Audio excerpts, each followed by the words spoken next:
รรมตราอันมีหัวข้อชื่อว่าโดโมหายาอมตะข้อไว้เมื่อวันที่31เดือนจันวาคมปีพุทธศาสนา2567ว่าปีคริสต์2024ขอไว้ที่วัดอนัตตวิปัสสนากรรมฐานหนองเขียวเวียงตาขี้เหล็กเมืองไต้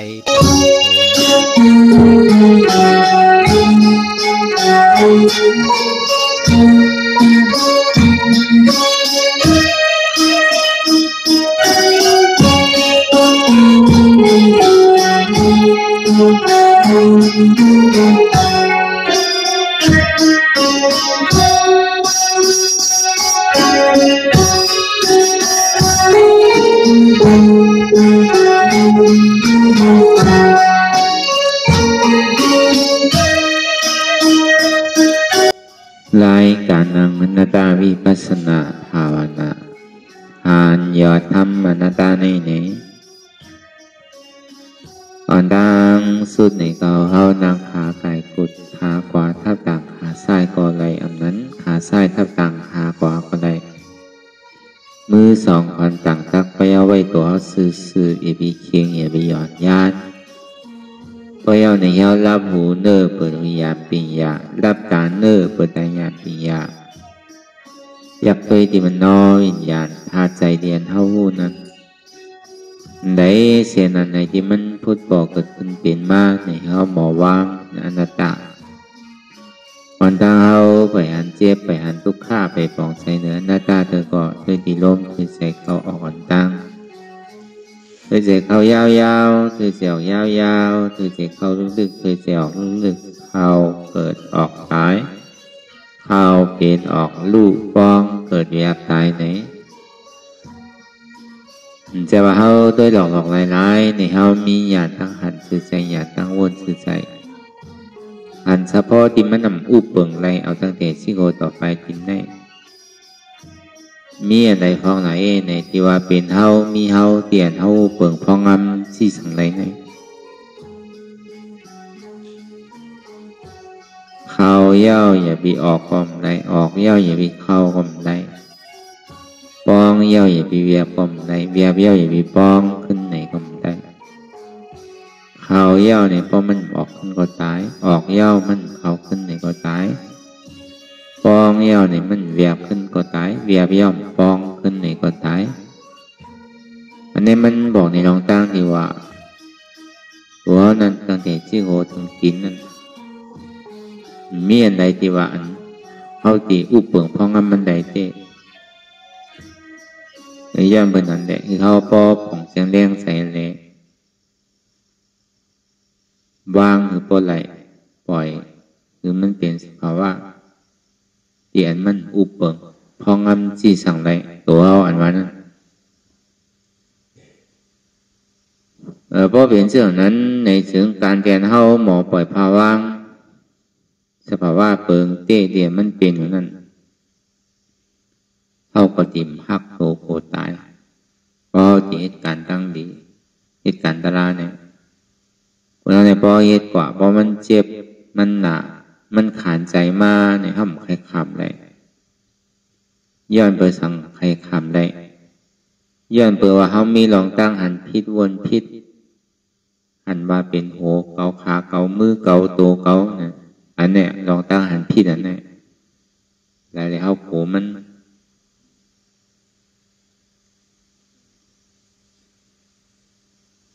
ตานเขาตีว่างไรเกี่ยวก็ว่างไรนำมาตานเขาติ่มว่างไรล่าเนี่ยก็เขาก็ดีหมอฮัดว่างมานั่นน่ะการสังก็เขาหลุดไรพึ่งว่าพึ่งก็โอ้เฮ็ดเตอร์ก็โอ้อยู่มันทีเป็นมาห้องคุยมันเป็นว่าห้องพึ่งห้องจ้างตื้อกำนั้น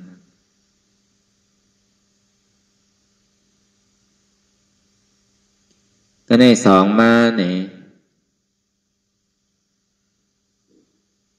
อยู่ใจโพ่งใจผิววนดึกวนเหลือเป็นเริงเป็นเล่ามุนยิดอยู่อยากขึ้นขั้นคานใจ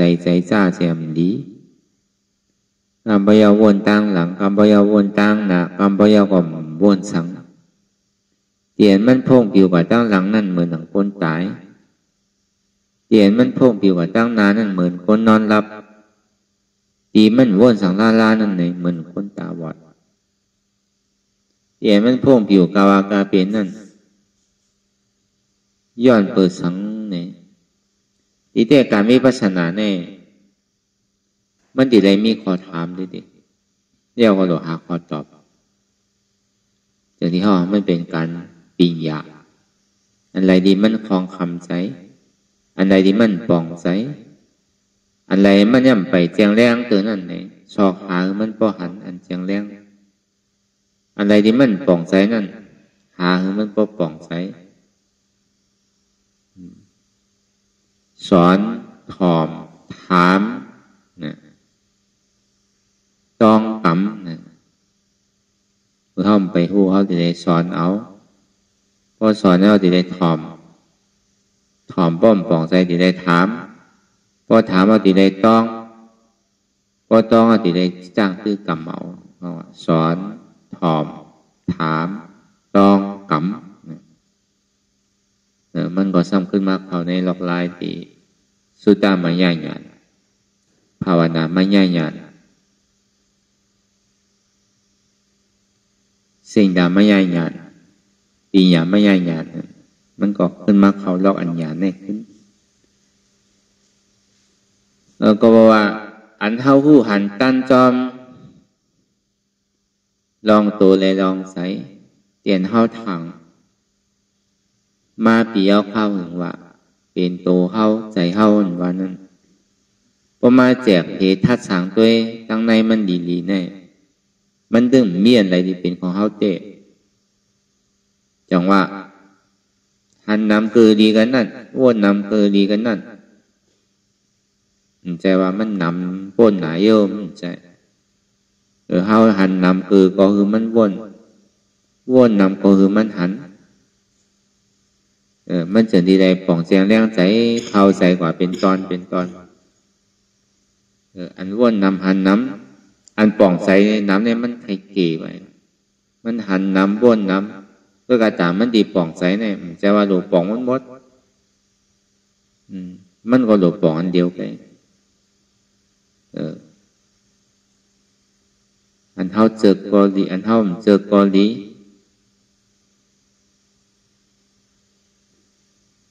อันเจิกและอันเจิกนั่นตั้งหลังมันแน่ย้อนตัวว่ามันมีเก่ามีเขามีเปิดมีเฮาอยู่อันแน่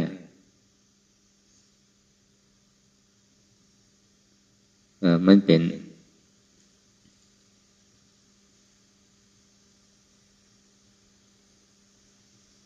อัตตาหลงที่มันอยู่แห้งตั้งหลังนั่นแหละ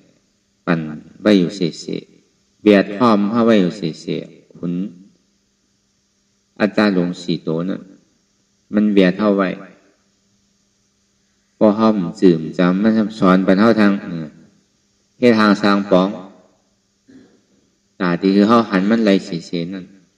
จังว่ามันปึงอิงเลือกเขาเลยเก่าปึงอิงเลยเปินเลยเฮาเช่นไหนแหละก่อเกิดขึ้นคือเป็นมากลองตั้งเสือเลยอ่ำเจิกนั่น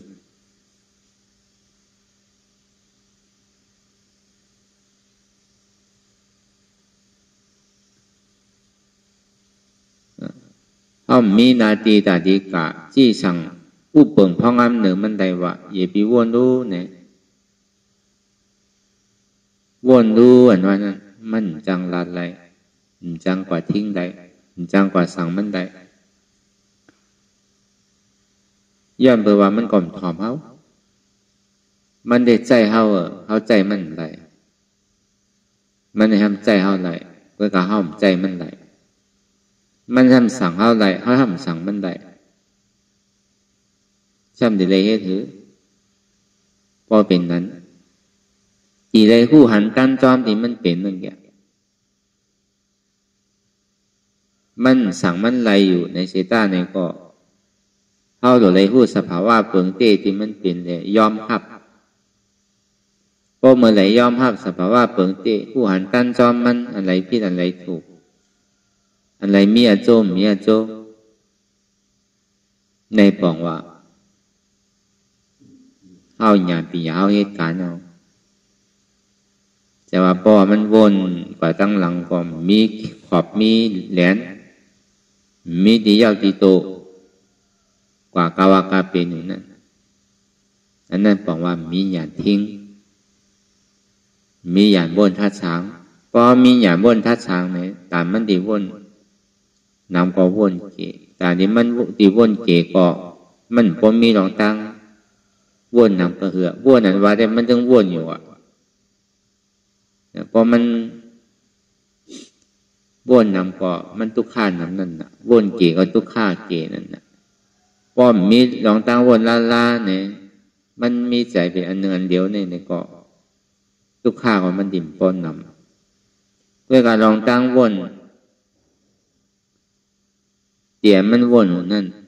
มันที่มีอาโจสังอันวันนั้นของว่ามันตั้งหลังมันสุดเสียงกว่าเยาที่เอาไหนมาเป็นอาโจที่เอาไหนมาเป็นพรดีมันมีอะไรดีตาดีเป็นพรดีโดยเสียว่าหู้อะไรยอมหับกันนั่นหู้อะไรยอมหับกันนั่นวันนั้นก็บอกว่าตั้งหลังป้นมานั้นทักใครโวนซื่อก็เยาถึงปอกมากขึ้นเหมือนเก่าอันวันนั้นมันดึงเปลี่ยนไรละเด็กข้อที่หนึ่งมันเหมือนคนตายยืนขึ้นก่อนเป็นไรตั้งวนตั้งหลังที่มันสุดเสียงกว่าอย่างนั้นเมื่อหนังตั้งนานนั่นก็ดังนั้นหนังเก่าวนก็เลยกาวนเมื่อหนังคนนอนรับเดี๋ยวขึ้นมันถิ่มจังเป็นเต้ไรตั้งนานน่ะพอมืนตามมากกว่ามันหายหมดอ่ะลองไปวนเขาตั้งนานน่ะเหมือนหนังคนตึงนอนรับเนี่ยเหมือนนอนเดี๋ยวสั่งให้แคบไม่อยู่ถึงดีมืนตามากกว่าอันหายหมดแล้วน่ะอันเท่าหันน่ะมันเหมือนนั้นว่ะลองตั้งอันเท่าวนตั้งนานนั่นเหมือนคนตึงนอนอยู่เลยอันวนสังลาในซ้ำให้ก็มีหยาดเอาแต่แค่ให้เลยอันว่าวนเลยคู่จักวนนั่นวนตั้งหลังก็คือว่ามันวนตั้งหลังวนตั้งหน้าก็คือว่ามันวนตั้งหน้าอันมันวนสังลาเนี่ยครับมันแค่ให้เลยเสียนเตียนหู้หันตันเตียนมันเป็นอยู่มันเหมือนก้นตาบอดเหมือนก้นเหมือนก้นตาบอดบนสังลาก็สิติมหาการมันเนี่ยก็อันใดก็หันอยู่ก็ซ้ำบดวนอยู่ก็ซ้ำหันอยู่ซะแน่เหมือนก้นตาบอดก็ในเตียมันโป่งผิวกว่ากาวากาเป็นมีขอบมีแหลนขวาปอจอดปอเจไว้น่ะป้อมตันมันน่ะ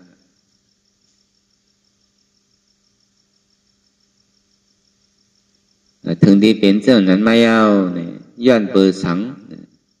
เดี๋ยวมันเป็นไหนย้อนเปิดว่าใจ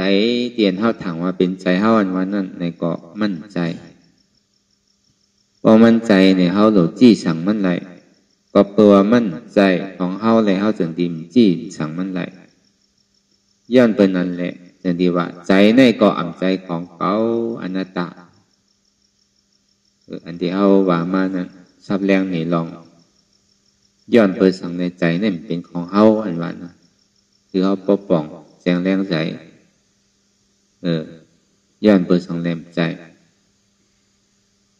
ในก็เฮาก็ส่งขึ้นวนทัดสางด้วยอีหลีต่อถึงเฮาปอหันสภาวะเปิงเตมันเตก็ในปอหันว่าใจเนี่ยมั่นใจของเฮายาวในจึงเขาก็ดิ่มโกตายครับเนี่ยตานดีโกตายนำก็โกตายเก๋มากตานดีโกตายเก๋ก็มันก็ดิ่มเพราะมีหลองตั้งโกนั่นพอเหตุการณ์ตาลาเนี่ยบอกประมาณนี้มันเจ็บถึงอกเจ็บถึงใจเพราะใครขาดอันวันขาดเข้าไปมันขาดแล้วตายก็มีสองตายนั่นน่ะมันตายคนนั้น สังว่าคนตายนี่ก็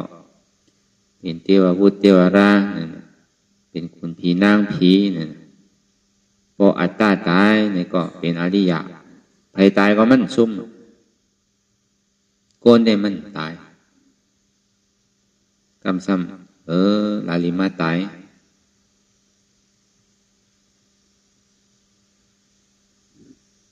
ที่กลับไม่ใจยังล่ะช่างว่าบุญเจ้าก็มีอยู่หรอกกูว่าติ่มในบุญเจ้าก็ห้ามใจถ้าว่าจะเกิดมันวนลองตั้งคาดใจนะเขาติฮัดจนตัวใจไหนนั่นก็เขาว่ามันวนมันจะวนอันติมมีอโจทางนั้นก็เขาว่าลอกไล่ตาตีคือเป้โตเป้ใสนั่นพอตายมาติมมีบุญเจ้าเนี่ยก็มีบุญเจ้าติมไรตะลายเนี่ยก็ซ้ำตายในไรตายตะลาไรถ่อมตะลาซ้ำไรอยู่ที่เฮตตะลาเนี่ยแต่ว่ามันเปลี่ยนเดียนโดมไม่ใจเขาน่ะก็ดีวัดเตอันนี้เขาว่าเอาเล่นๆกัน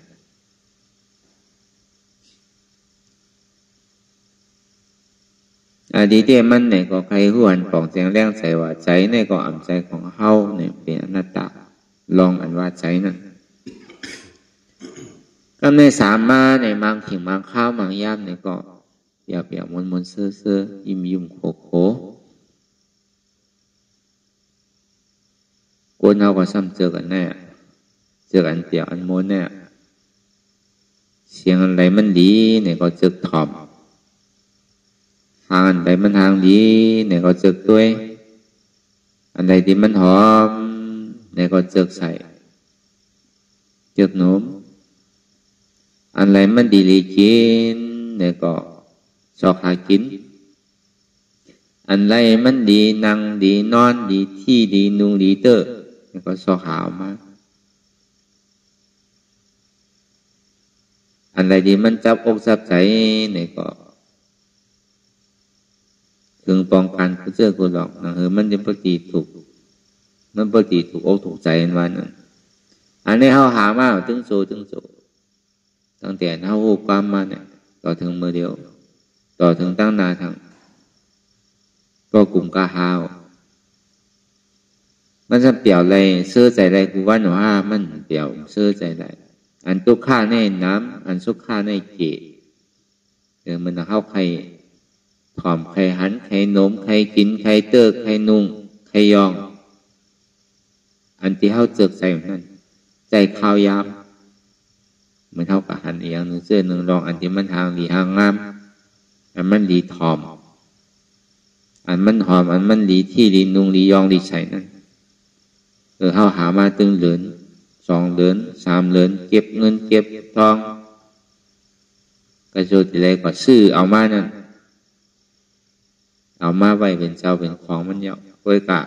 หาเตะถึงที่ซื้อปอกเหลียวหมดเงินทางว่าอิ่มมาเนี่ยอยู่กว่าอยู่มาเพราะใจก็ใจมาทำอิ่มสำคัญแหละใหม่ทางว่าตีป้อมน่ะซ้ำถึงกองการแต่ที่เอาอันใหม่ทางเป็นที่ไหนกว่าที่กับกูตั้งพ้นมากกว่าเป็นนานตั้งนานเนี่ยก็ซ้ำดีเป็นนานที่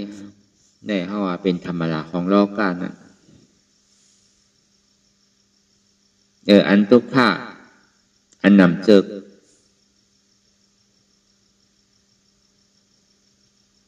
จะนั่นก็พอมันได้ถอมพอมันได้หันพอมันได้หลงพอมันได้กินพอมันได้ที่พอมันเจิกพอมันเจิกแล้วเนี่ย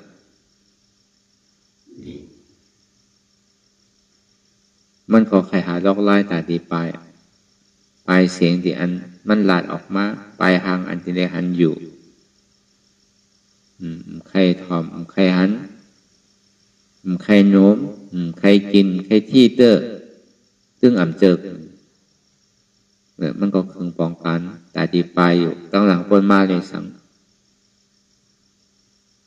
มือเหลียวเลยสังตั้งหน้าอันดีถึงนั่นเลยสัง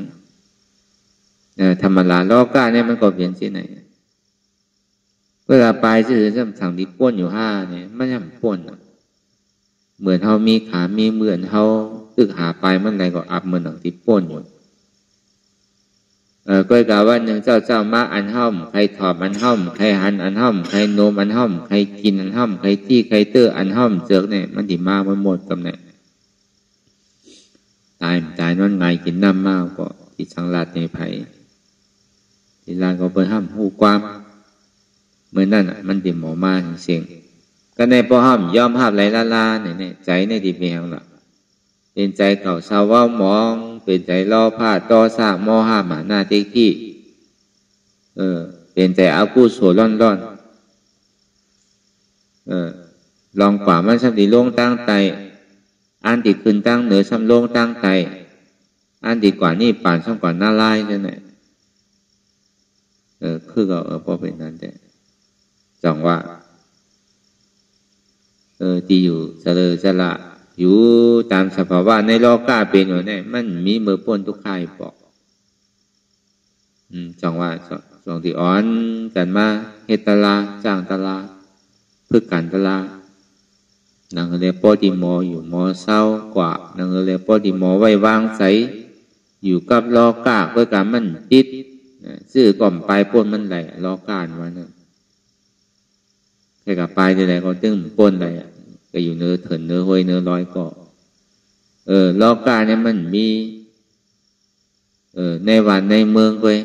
ในเถินในป่าก็มีมันก็ยากบุตรีมันก็ยากโจรบุตรีพิงทุ่งของโลกาพิงทุ่งของกิเลสารวันนั้น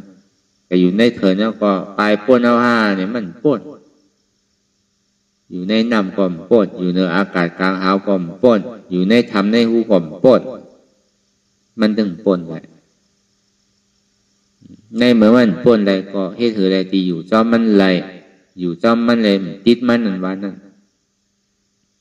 อยู่จอมทุกข้าอ่ำโกทุกข้าอยู่จอมสุขข้าอ่ำติดสุขข้านำเลยนำมันติดกันเพื่ออะไรอยู่จอมกันอะไรอยู่อันนั้นเนี่ยมันดีคู่มันดีเฮียนมันดีจ้างตื้อกรรมเพราะเป็นนั้นเนี่ยเขาใครอยู่ที่ใดเศร้าที่ใดก็ลองตั้งหมอไว้ว่างใส่เขามันมีมาพอมันมีมาก็เขาอยู่ที่ใดก็เหมือนตะล่าบางเผาบางปอกก็ยาหายมันหายอะไรน่ะยาก็มันเป้น่ะบางปอกเขาเป็นยอกกาตั้งเป็นมันเนี่ย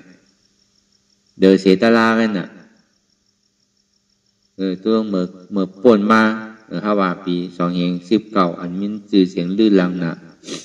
อันนี้เป็นย่อกะถึงหวานถึงเมืองถึงโลกกำผาเนี่ยกูบอกแน่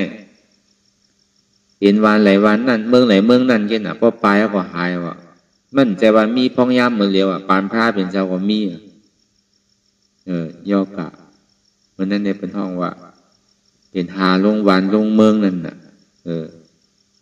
มันเป็นย่อกะบอจับกันนั่นก็เป็นวันก็มันจังอยู่วันอยู่เมืองไรก็เลยออกวันออกเมือง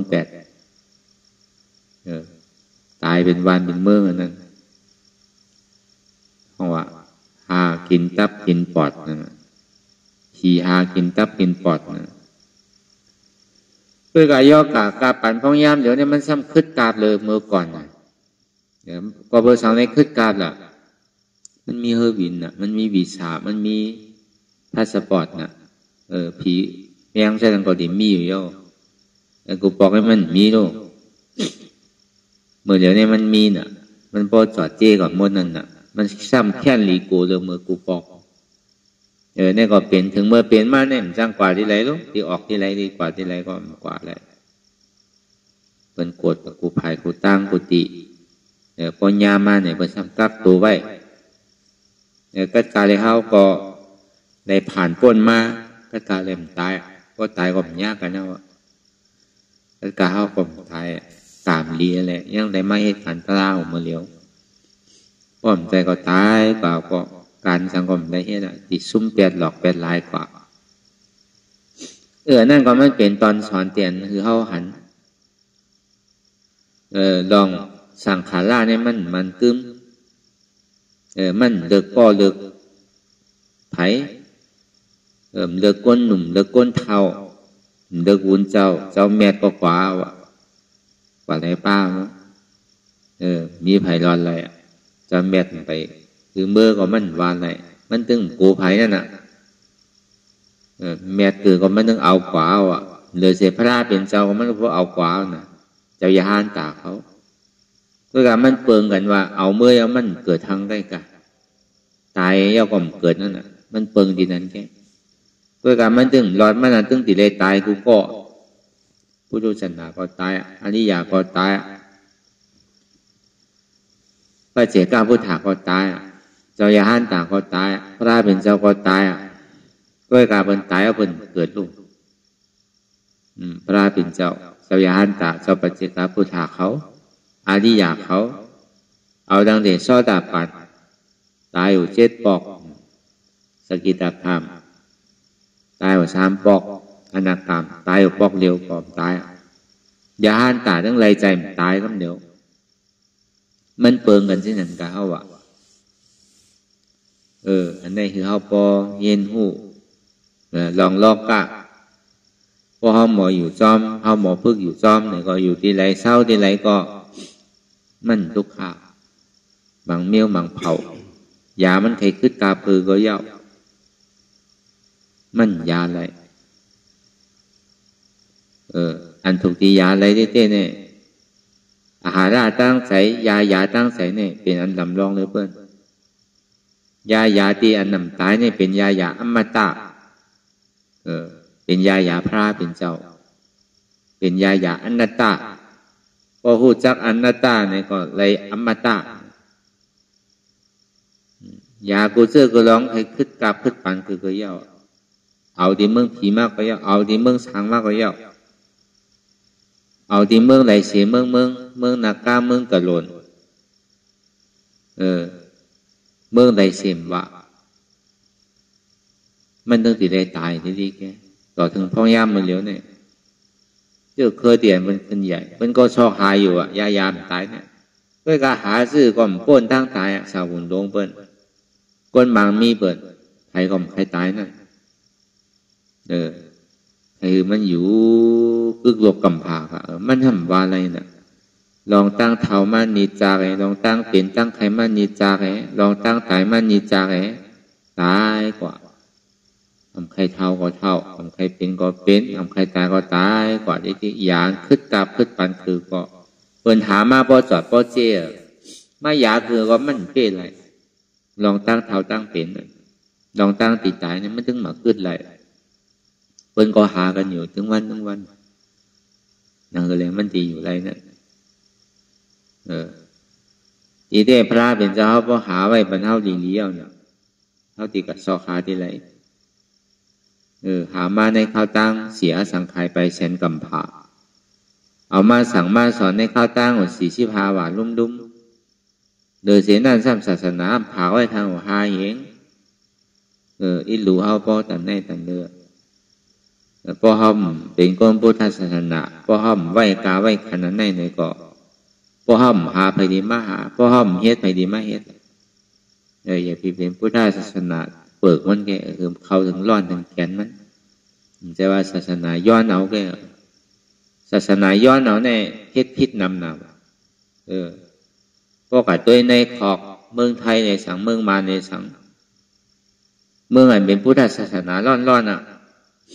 กวนอันหยุ่มยามพุทธศาสนาเนี่ยพอมาทัดตัวกวนอันกาหมอคาหมอแหมเบิ้นเอาอาสาเบิ้นตายนำโดยกวนต่างศาสนาวะพอมาทัดตัวกวนอันหาหลักไกหลักเนื้อหากะจนกะคากะจนเบิ้นนั่นกับป้นป่านป้นสังป้นธนาคารจะไหนพอมาทัดตัวเนี่ยนำโดยสิต่างศาสนาวะกวนอันจังบอกกับยากเก้าโผเก้าเมเฮ็ดถือนาหอต่อเฮิรนแตกแยกกันนั่นเพราะอะไรต่างเพราะอะไรเป็นอามูเพราะอะไรเป็นคลีความกันนั่น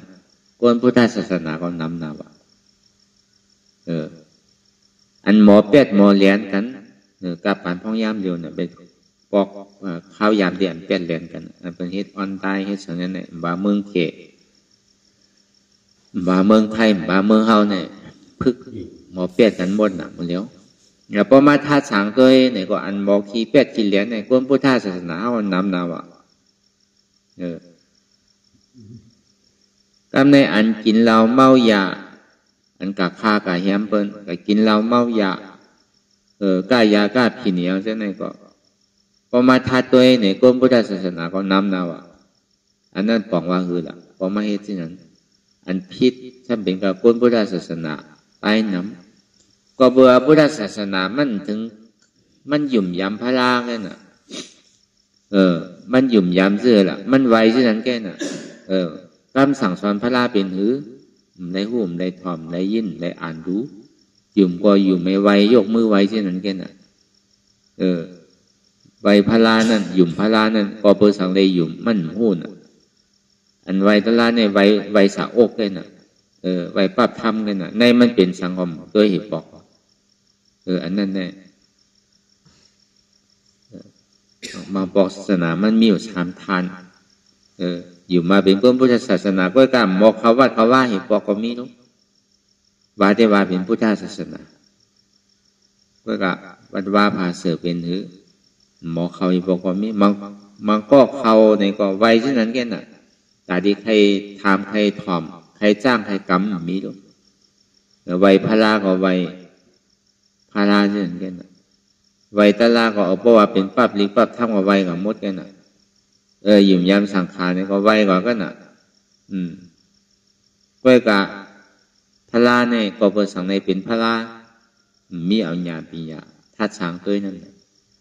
ย่าเปิดสังเนี่ยเปิดทำหยุ่มยำพระราเนี่ยมันจะทำมีลองตั้งนำกัดซื่อก็เพื่อว่าคอสั่งสอนมันเจ้าเนี่ย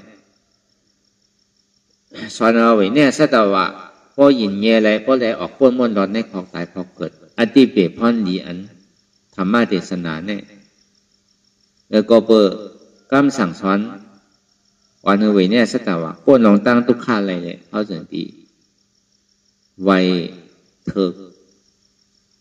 ทำคำสอนแล้วป้วนเขาในเพราะว่ามันถ่อมคำสอนในมันเฮ็ดลองตั้งเบิกลองตั้งดีเนี่ยแต่พอมันหยิ่มย้ำสังขารพอเบอร์สังขารนี่เป็นก้อทิ้งศาสนาหมอคำสั่งสอนของพุทธามาจี้สั่งสอนกันนั่นแหละผวนเลี้ยงเขาซ้อมพักซ้อมดิ่มซุ่มดอกซุ่มหลายนั่นแหละตีกึ่งเตอะเถิกเนี่ยในเดือดที่เอามาสั่งมาสอนกันแหละจะที่เขาจะนิยมย้ำก็รับกำนำในตาดีเพียนที่ไหนตาดีป่องใสที่ไหนเนี่ยมันเกตเหมือนเท่าวานั่นน่ะเฮ็ดแต่เฮ็ดกู้โซอยู่อันเลี้ยงอันรู้อันเฮ็ดมันจะเป็นอักกู้โสมหมดมันเป็นที่นั่นน่ะย่ำเป็นนั้นแหละดูอันไรต้านอันไรเสมวะบทผ้าบทตู้บทเจ้าสั่งยาห้านเสมวะซ้ำคาสัตว์ชีวิตเลสังเลี้ยงเราเลี้ยงยาเลยสังที่ไหนมันพิษหมดแล้วนะมันดีกับอยู่หมดแล้วของลูกหลานเอาเข้ากันในศาสนา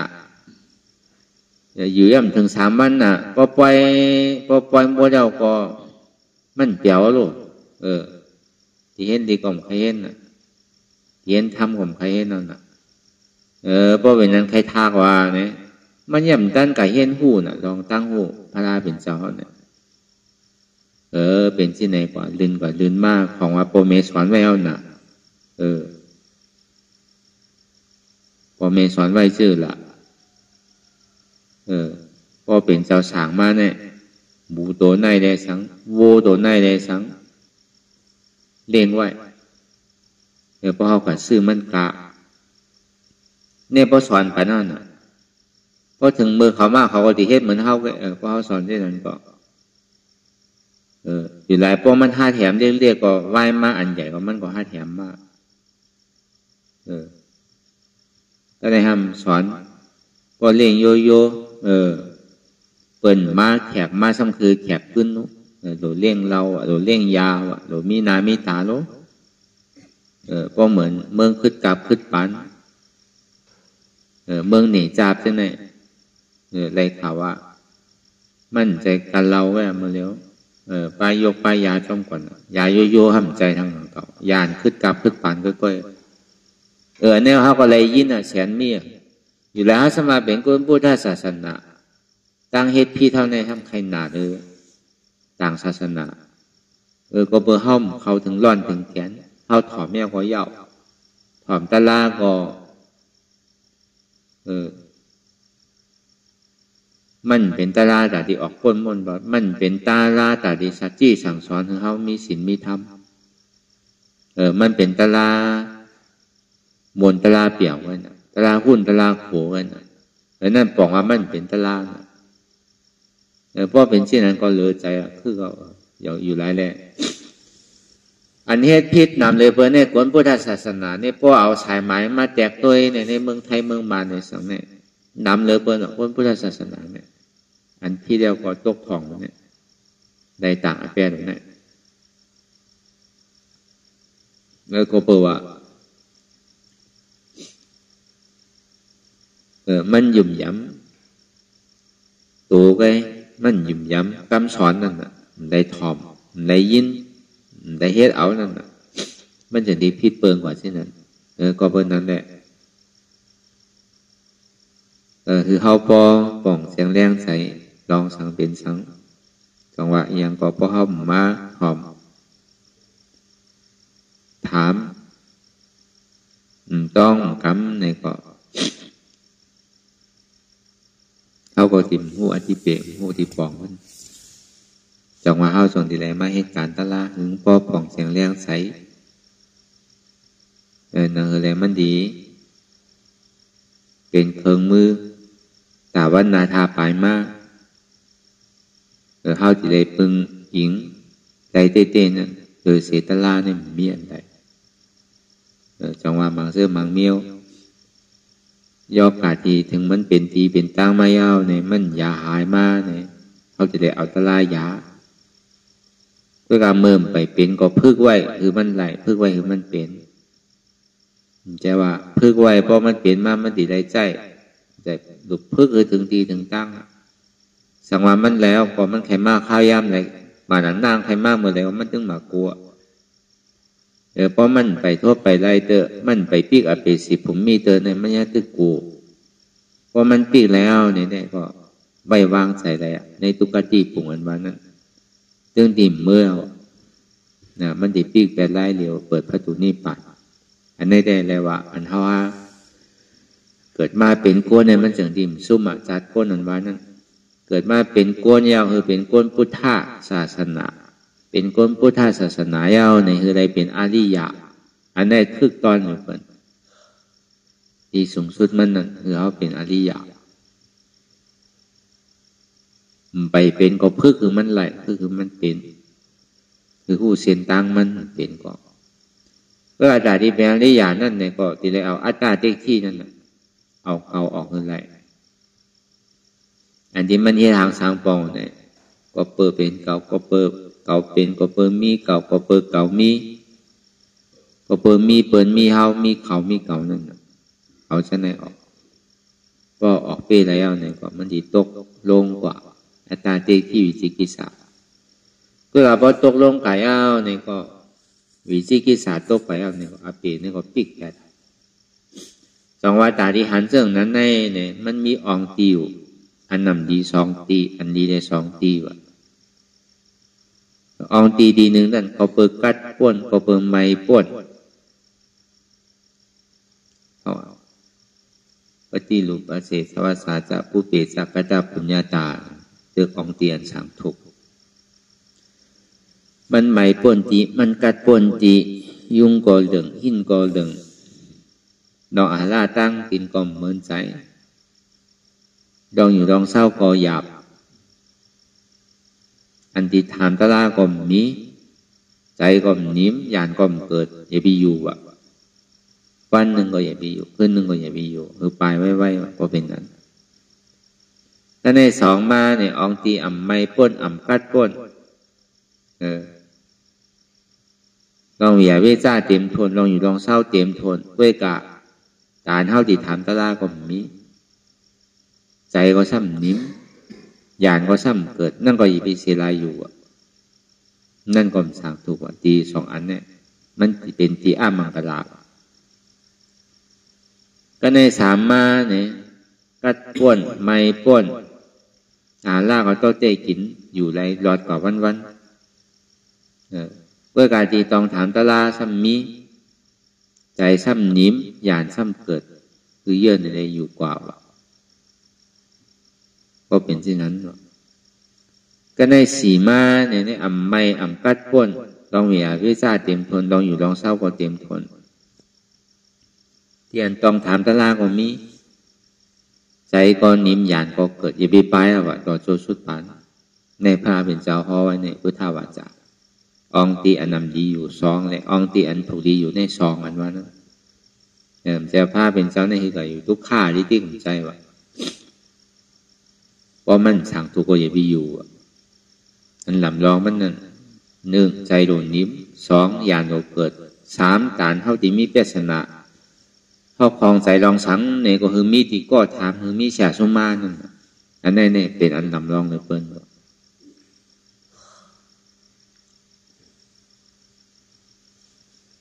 ในย่ามเป็นนั้นเนี่ยก็คือเขาวนทัดสังตัวยาวๆเขายามถึงอย่าไปว่าเทิงอย่าไปว่าไพ่อันหันและอันวนในหันนั้นถึงเพียงเพียงขันหันสังหันทุกข้าวนสังวนทุกข้าเป็นอนัตตาหันสังหันเจ็บวนสังวนเจ็บเป็นอนัตตาหันสังหันเจ็บแกนตรงต่อนิสานสันไว้คมไตวนสังวนหันเจ็บแกนตรงต่อนิสานสันไว้คมไตนี่เป็นอนัตตาหันสังหันว่าอ่ำใจโหเก่าอ่ำใจขาเก่าอ่ำใจมือเก่าอ่ำใจโตเก่าอ่ำใจเก่าอ่ำใจเจ็บเก่าวนเอามันเป็นอนัตตาในก็เอาวนยาวขยามหึงอย่าไปว่าไพ่อย่าไปว่าเทิงเตียนเท่าหันเตียนเท่าวนเตียนเท่าวนเตียนเท่าหันนั่นถึงพอเพ่งเพียงกันวนต่อถึงเจ็บพอสุดวนต่อถึงทุกขาพอสุดตัดต่อถึงอัตตาพอตกพุทธขาดกว่าอันใดนี้มันพุทธปอกเกิดขึ้นมาคือเอาหมอวางเป็นอนัตตาไรสาธุสาธุสาธุ